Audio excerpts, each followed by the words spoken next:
HCU భూములపై supreme court వేసిన కమిటీని మాజీ మంత్రి హరీష్ రావు నేతృత్వంలోని బీఆర్ఎస్ బృందం కలవనుంది.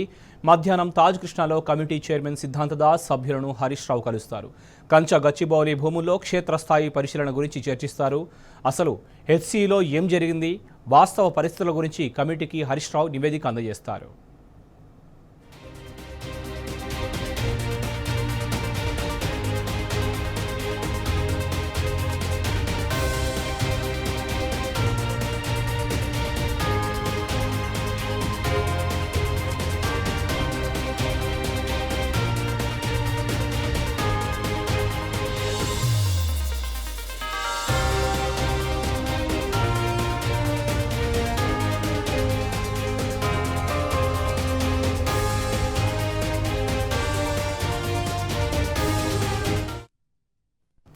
ఇదే అంశానికి సంబంధించి మరింత సమాచారం మా ప్రతినిధి లివిల్ని అడిగి తెలుసుకుందాం. లివిల్, చెప్పండి, సెంట్రల్ కమిటీని ఇవాళ బీఆర్ఎస్ బృందం నుంచి హరీష్ రావు కలిసి హెచ్సిలో జరిగిన వాస్తవాలను కూడా రీప్రజెంటేషన్ చేసే అవకాశం ఉందని మనకు ఇన్ఫర్మేషన్ ఉంది.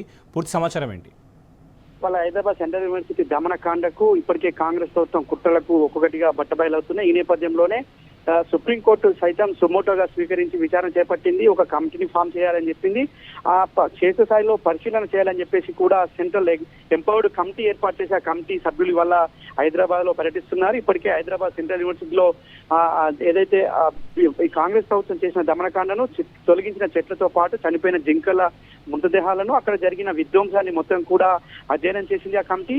ఆ కమిటీలో భాగంగా ఇటు ఫారెస్ట్ శాఖకు సంబంధించిన పిసిసిఎఫ్ డోబియల్తో పాటు పలువురు అటవీ శాఖ అధికారులు కూడా ఎంపవర్డ్ కమిటీతో పాటు అక్కడ క్షేత్రస్థాయిలో అధ్యయనం చేశారు. వారు మరి కాసేపట్లో తాజ్ కృష్ణకి రానున్నారు. తాజ్ కృష్ణ రానున్న నేపథ్యంలో బీఆర్ఎస్ పార్టీ మొదటి నుంచి కూడా ఏదైతే హైదరాబాద్ సెంట్రల్ యూనివర్సిటీకి సంబంధించిన భూముల వ్యవహారంలో పోరాటం చేస్తుంది. ఖచ్చితంగా ఎట్టి పరిస్థితుల్లో సెంట్రల్ యూనివర్సిటీ భూములను వేలం వేయడానికి ఆస్కారం లేదు, ఖచ్చితంగా మేము అడ్డుకుంటాం. అది ఆ యూనివర్సిటీకి సంబంధించిన భూములు హైదరాబాద్ కు ఉపరిస్థితులు అంటున్న భూములు కనుక మేము దాన్ని ఎట్టి పరిస్థితుల్లో ఒప్పుకోమని చెప్పేసి కూడా ఇవాళ ఇప్పటికే బీఆర్ఎస్ పార్టీ పోరాటం చేస్తుంది. ఈ నేపథ్యంలోనే మరొకసారి వాళ్ళ సెంట్రల్ ఎంపవర్డ్ కమిటీ రానున్న నేపథ్యంలో వారికి కలిసి క్షేత్రస్థాయికి సంబంధించిన అధ్యయనానికి సంబంధించి కావచ్చు, అక్కడ జరిగిన విధ్వంసం అవన్నీ కూడా వాస్తవాల రూపంలో బీఆర్ఎస్ మాజీ మంత్రి ఎమ్మెల్యే హరీష్ రావు నేతృత్వంలోని బృందాన్ని ఇవాళ ఈ ఎంపవర్డ్ కమిటీని కలిసి ఒక రిపోర్ట్ ఇవ్వనున్నారు. దీనికి సంబంధించి ఇప్పటికే సత్యేందర్ రెడ్డితో పాటు పలువురు బీఆర్ఎస్ సీనియర్ నేతలంతా కూడా మరి కాసేపట్లో తాజా చేరుకుని ఎంపవర్డ్ కమిటీకి నివేదించనున్నారు. హెచ్సికు గత విధ్వంసాలు కావచ్చు, అనేక సందర్భాల్లో కూడా ఈ బీఆర్ఎస్ పార్టీ కాంగ్రెస్ ప్రభుత్వం చేస్తున్న మోసపూరిత కుట్రలను పటాపంచలు చేసింది. వాళ్ళ చెట్లు ధ్వంసం అవుతున్నాయి, ఆ పర్యావరణం దెబ్బతింటుంది. దాంతో పాటు వన్యప్రాణులు రోజు రోజుకు ఒకటి మరణిస్తున్న దృశ్యాలు కూడా ఇవాళ కలవర పెడుతున్నాయి. నిన్నటికి నిన్న ఒక జింక చనిపోయిన దృశ్యం, చనిపోయిన స్థితి కూడా ఉంది. కానీ ఖచ్చితంగా ఇప్పటికీ ప్రభుత్వంలో ఎలాంటి జనం లేదు. ఒక ఏఐ సృష్టి అని ఒక ఏదైతే నమ్మబలికే విషయాలు చెప్తుంది, కానీ ప్రభుత్వానికి పట్టింపు లేదు. కనుక ఇప్పుడు ఈ ఎంపవర్డ్ కమిటీ కన్నా మా వాస్తవాలను మేము ఈ నివేదిక రూపంలో ఇస్తామని చెప్పేసి బీఆర్ఎస్ పార్టీ పరికాసేపట్లో రానుంది. బీఆర్ఎస్ మాజీ మంత్రి ఎమ్మెల్యే హరీష్ రావు నేతృత్వంలోని బృందం పూర్తిగా అక్కడ జరిగిన వాస్తవాలను వివరించనుంది కమిటీకి.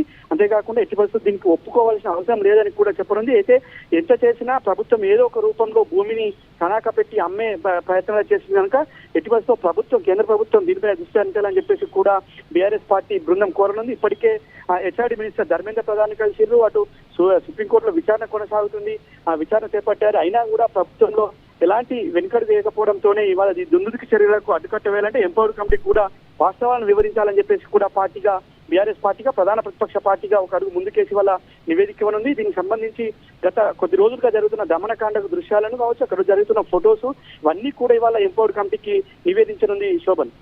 రైట్ లివిల్, థ్యాంక్ యూ.